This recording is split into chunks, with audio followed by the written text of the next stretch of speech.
Well, Lone Peak has won 6 state championships in the past 9 years under head coach Quincy Lewis. But this year they did much more than win a state championship. Their success didn't happen overnight. It was years in the making.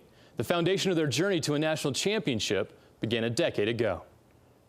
Yeah, I can remember, I think I was in 1st or 2nd grade. I went to Cocoa Beach, Florida with Salt Lake Metro, and Nick was on that team, Connor was on that team. And that's when I started meeting all these guys, and that's why we were so good this year, is because that team chemistry from growing up with each other.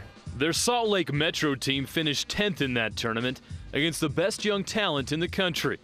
They beat a Chicago team that featured Jabari Parker. That started it all for us, and ever since then, you know, we got better and better and continued to become better on a national level. And that's where I really just focused on basketball all my life, and because I had so much fun back there, and I wanted to be, I mean, 2nd and 3rd grade, they were good. So I wanted to be the best player I could be and work hard and have all these accomplishments. But, you know, I couldn't do it without these guys. It was obvious at a young age that Nick Emery had the potential to be a special player. Well, my very first basketball camp at Lone Peak High School 10 years ago, I had Nick Emery in the 3rd grade. And the reason why I know Nick is he cleaned out all of our trophies that year. he won them all. I'm competitive. I'm really competitive. I mean, I've grown up that way, watching my brother play. Nick's older brother Jackson led Lone Peak to a state championship in 2005. He was named Utah's Mr. Basketball and went on to have a successful career at BYU, where he's the school's all-time leader in steals. Nick is a 3rd grader.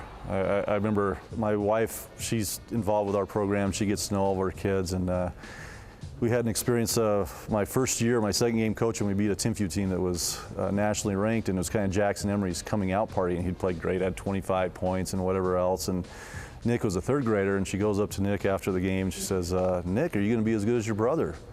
And Nick says, what? As good? Better.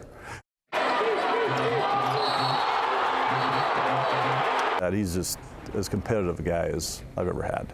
You know, he is just an ornery dude on the court.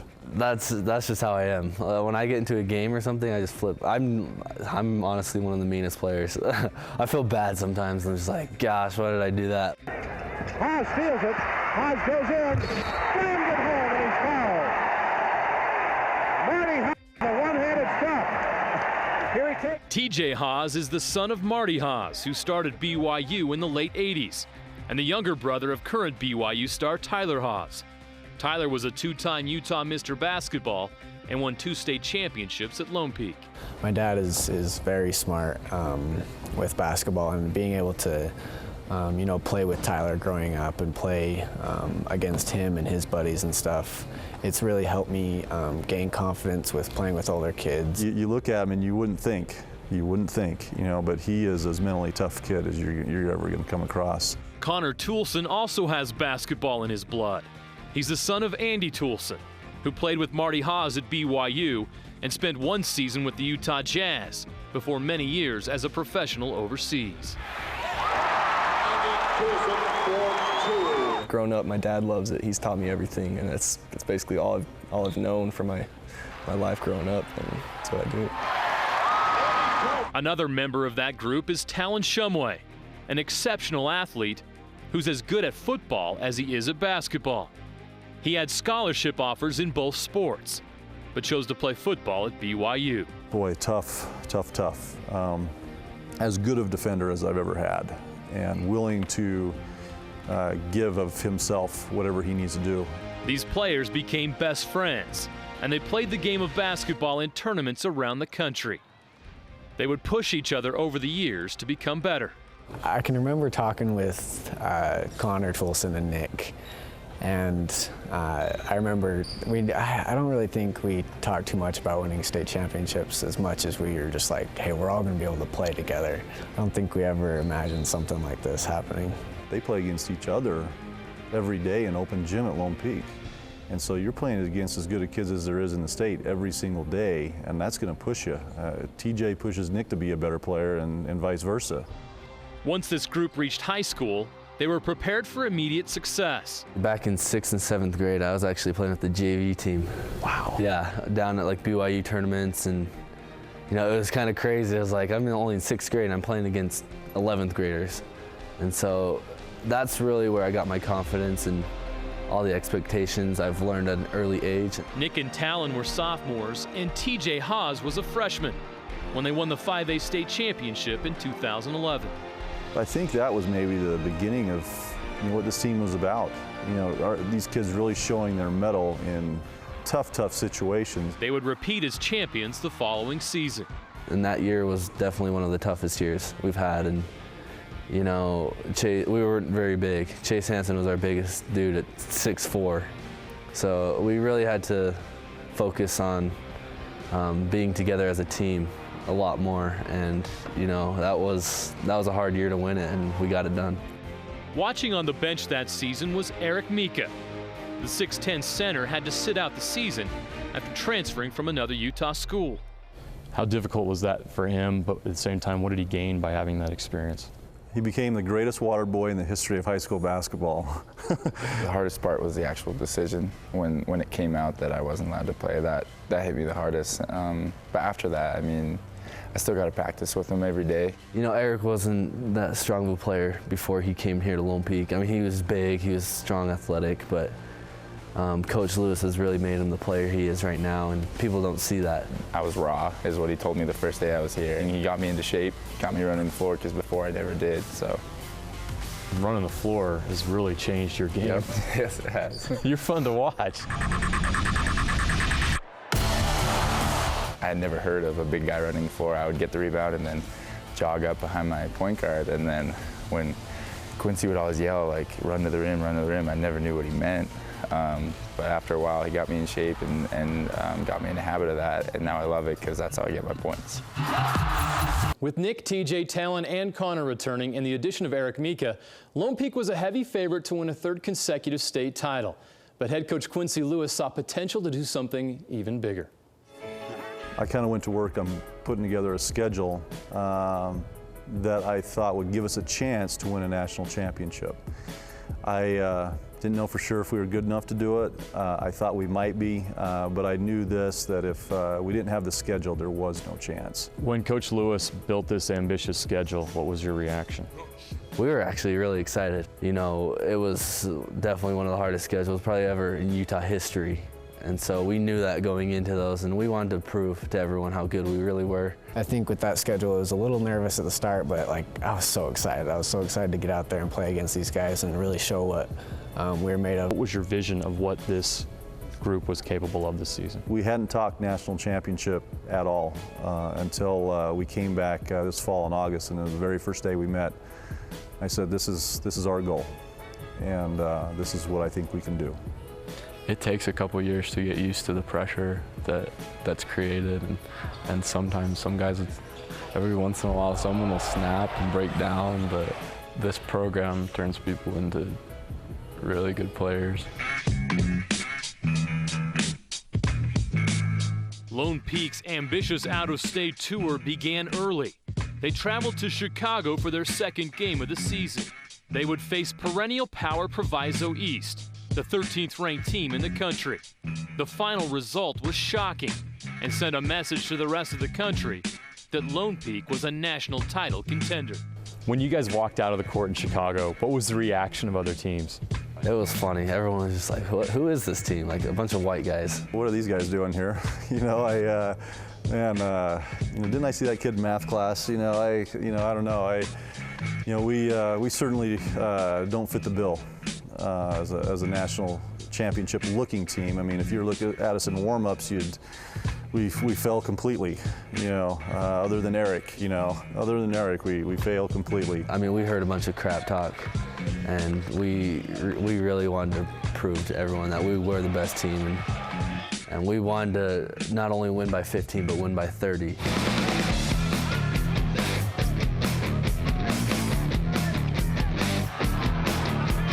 Probably wondered how we were so good, how we were beating some of these teams looking like us. I didn't get really intimidated that much, but I just thought it was funny because everyone would just laugh at us because we're the white team from Utah coming to play against all these big names, and it was just fun to beat up on them. This is BYU's JV. Toulson has not missed from 3. Do you feel like you represent more than just Lone Peak, that you represent the entire state of Utah?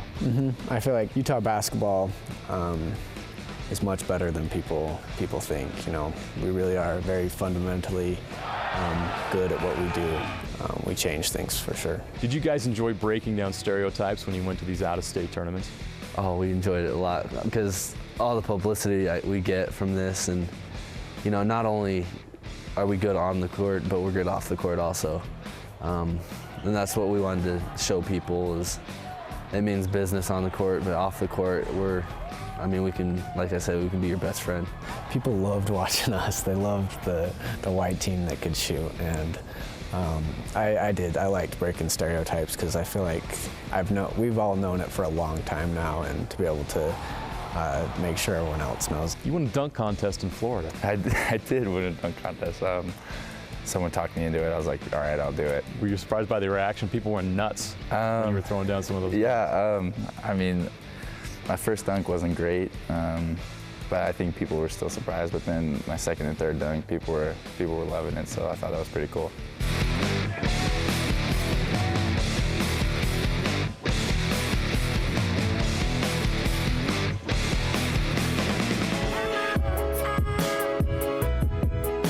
Were even you surprised with the success you started having? You know what, I wasn't surprised that we were winning. I was surprised by the margin of victory. I felt like I knew we were going to win, because that's the mentality you have to have, you know. But I don't know if I ever expected how much we were going to win by the victories that we had, and I don't know if I expected that, but I did feel like we were going to win games for sure. It's a real team. I mean, Nick or TJ or Eric could have all just been superstars. They could have just done whatever they wanted and just taken it all on their own shoulders and not been team players. And I'm sure we could have still been pretty successful, but we wouldn't have been able to do what we did. I mean, people don't notice the sacrifice they made. They really made a sacrifice on their own game, personally, for the betterment of the team. And I think that speaks a lot about what kind of players they are and what kind of people they are. Lone Peak head coach Quincy Lewis won the Naismith National Coach of the Year award. They entered the state tournament not only ranked #1 in the state, but #1 in the nation. Their success attracted media attention locally and nationally. Once you started having success, the hype started to build. They're one of the best high school teams in the country. How did you guys deal with all the hype and expectations this season? At the beginning of the year, we made a conscious decision as a staff that we were going to embrace it. The #1 team in the nation in the MaxPrep ranking. We realized the magnitude of it. And they are #1 in the new top 25 national poll. We love the expectations. Coach Lewis thought that I didn't care, but I was eating it up the whole season. We're back now, 750 with the top-ranked high school basketball team in the entire country. It was crazy. Well, after one of our state games, Coach Bailey and Coach Brownlee actually came to me like, USA Today's here, so you got get ready. And I was just like, what? This is like the most nerve-wracked interview I've ever had. You can call these guys the Beatles from Lone Peak. I think we made the right decision by opening it up. You know, all this media and all this, I mean, it was great. We're glad we could show the U.S. what Utah is all about.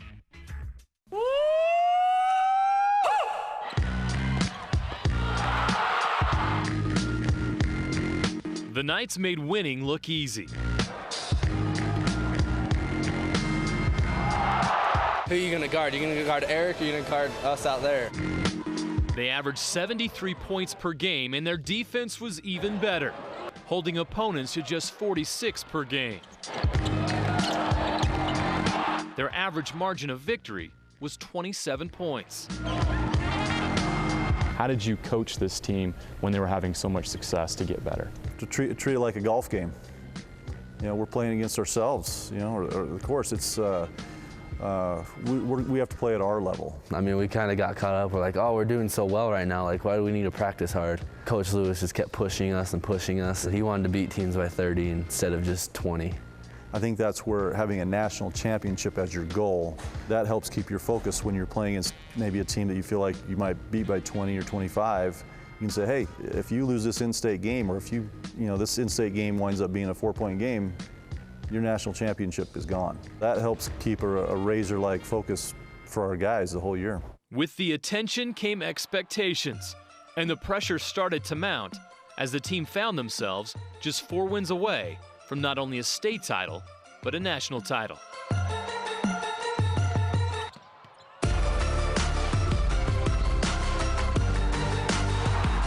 How much pressure was on you guys to perform at a high level at that state tournament and try to meet everybody's expectations? We tried to keep it away from our guys as best we could, the pressure part of it, and that was part of maybe embracing what the attention was. And I thought our guys had fun. I think they're smiling, they're enjoying the game as they played. So I think they really handled it well. I think it's the darn coach that had the pressure, that felt a little bit more of it than they did. Lone Peak dominated the state tournament, winning all 4 games by an average of 33 points. They won their 3rd consecutive state title. How was this state championship different than the other 2?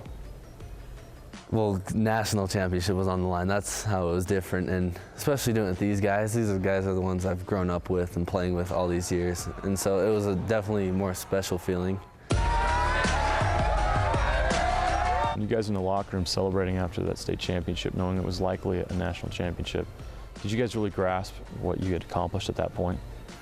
I'm not sure if we even did. I mean, we went crazy in that locker room. I don't know if you guys have film of that, but that was one of the greatest celebrations we've ever had.